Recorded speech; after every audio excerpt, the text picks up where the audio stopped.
రాష్ట్ర ప్రభుత్వము చాలా గట్టిగా ఘనంగా ప్రకటించింది. ఏప్రిల్ మాసంలో ఆస్తి పన్నుకు సంబంధించి రికార్డు స్థాయిలో వసూలు చేశామని చెప్పేసి ప్రకటించారు. మేము దాన్ని అంత రికార్డు స్థాయిలో వసూలు చేయడాన్ని మేము ఆహ్వానిస్తూ ఉన్నాం, అభినందిస్తూ ఉన్నాం.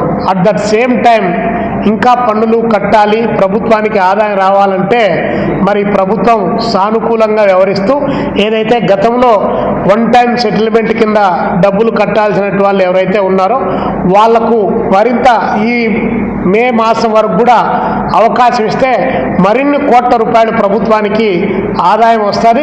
తద్వారా ప్రభుత్వం మరిన్ని అప్పులు చేయకుండా కూడా బయటపడడానికి ఆస్కారం ఉంటుందని చెప్పేసి మే 31వ తారీఖు వరకు రాయితీలతో కూడినటువంటి ఆస్తి పన్ను వసూలు చేయడానికి ప్రభుత్వం అలాంటి చర్యలు తీసుకుంటే మరొక 1000 కోట్ల రూపాయలు ప్రభుత్వానికి ఆదాయం వస్తుందని చెప్పి మేము రాష్ట్ర వ్యాప్తంగా సర్వే చేసినటువంటి ప్రకారం మాకున్నటువంటి అంచనాగా ప్రభుత్వానికి చంద్రబాబు నాయుడు గారికి ఉచిత సలహా మేము ఇస్తూ ఉన్నాం.